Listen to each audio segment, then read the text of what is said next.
que nous connaissons, 1 Corinthiens 10, au verset 15 et 16. Donc je vous le lis. Alors, je parle comme à des hommes intelligents. C'est Paul qui parle.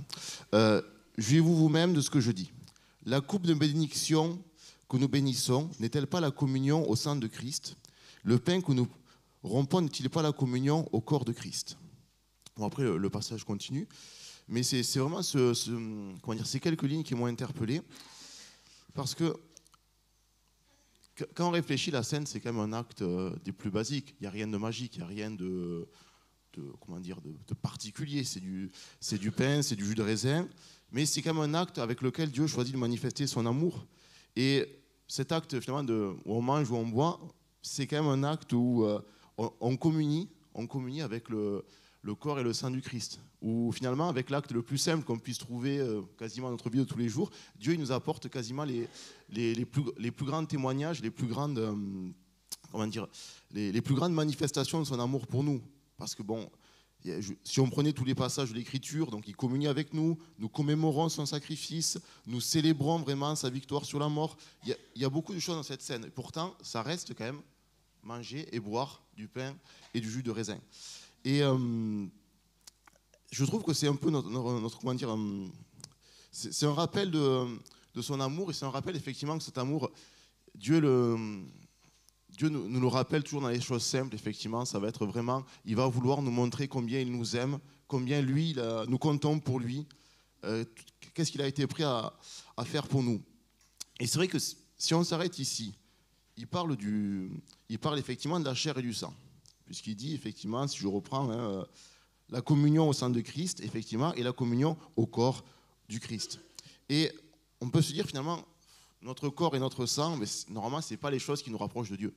C'est même plutôt le contraire. Hein. Je veux dire, il y a pas mal de passages de l'Écriture où ils disent, ce n'est pas le sang, ce n'est pas la chair qui va nous permettre d'hériter du royaume de Dieu, ce n'est pas comme ça que nous pouvons devenir enfants de Dieu. Mais par la chair de Jésus, si, en fait. Et c'est plutôt là que nous avons un témoignage vraiment de l'amour de Dieu.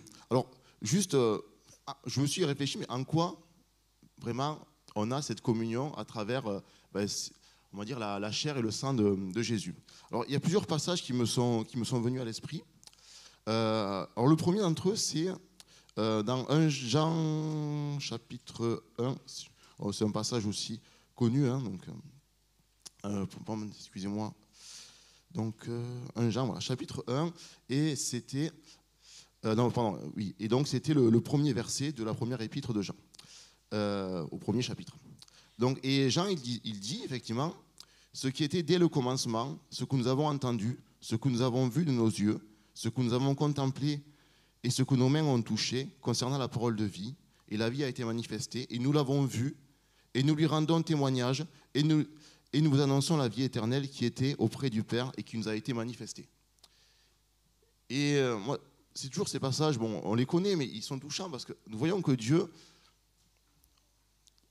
on pourrait se dire, mais Dieu, il témoigne déjà de sa grandeur par sa création, il nous montre combien il est puissant, on a quand même les prophéties, etc. Mais Dieu, ça n'a pas suffi. Il est venu vraiment en Jésus-Christ. Il a voulu que certains le touchent, que certains l'entendent oralement, que certains effectivement le voient en Jésus-Christ, donc dans le corps, dans le sang de Jésus-Christ. Donc il a vraiment pris cette incarnation déjà pour montrer que lui, il était prêt à venir jusqu'à nous, effectivement, pour montrer cet amour. Et ça, c'est ce qu'il fait tous les jours. Je veux dire, tous les jours, il nous montre effectivement que... alors, on n'a pas forcément les yeux, hein, comme on l'a chanté tout à l'heure, pour le voir. Parfois, on s'en rend compte 10, 20, 30 ans plus tard, ou peut-être on s'en rendra compte aux cieux. Je pense qu'on se rendra compte de beaucoup de choses, mais Dieu, il est là, il vient nous montrer que lui, il est présent, et en Jésus-Christ, c'est vraiment la perfection de cette révélation. Un autre, évidemment, passage qui m'a interpellé par rapport à ça, c'est dans l'évangile de Matthieu, donc au chapitre 4. Alors, c'est toujours le verset 1, j'aime bien le premier verset, on le trouve facilement. Et Matthieu raconte, alors Jésus fut emmené par l'Esprit dans le désert pour être tenté par le diable. Et nous savons qu'il va être tenté, qu'il va jeûner 40 jours et 40 nuits, qu'il va réussir à dépasser ces tentations.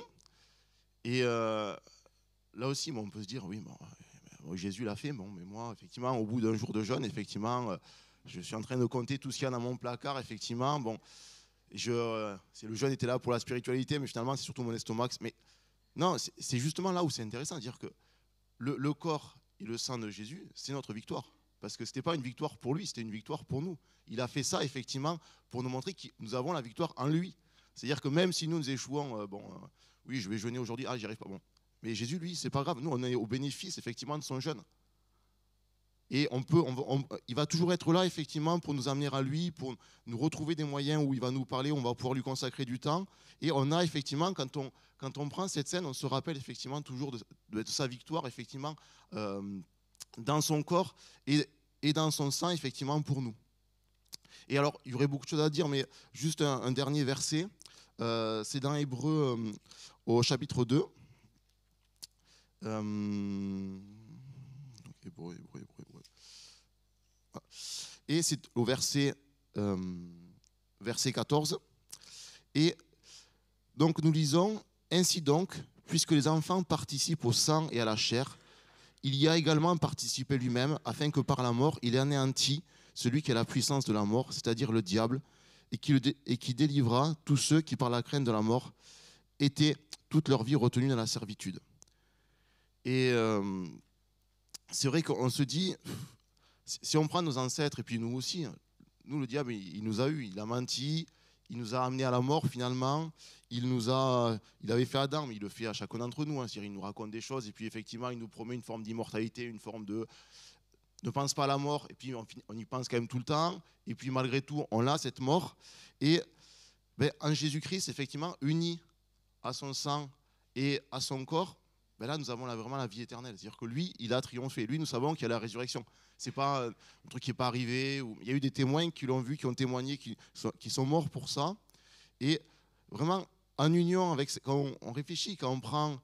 Ça va être que du pain, ça va être que du jus de raisin, mais ça montre, ça représente vraiment ce que nous avons en Jésus-Christ. Et c'est ce petit acte, vraiment, il a pris, je pense, pour nous montrer l'étendue de son amour, combien il était profond, combien on pourrait en parler des heures et des heures, mais il y a tellement de choses là-dedans qui nous montrent.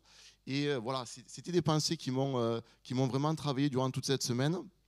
Et juste terminer en disant merci Seigneur pour ces actes vraiment où tu nous montres ton amour et où nous pouvons communier avec toi et nous pouvons nous rappeler vraiment combien tu nous as aimés, combien tu nous cherches tous les jours, combien tu nous amènes à toi et combien notre salut a été précieux pour toi. Amen.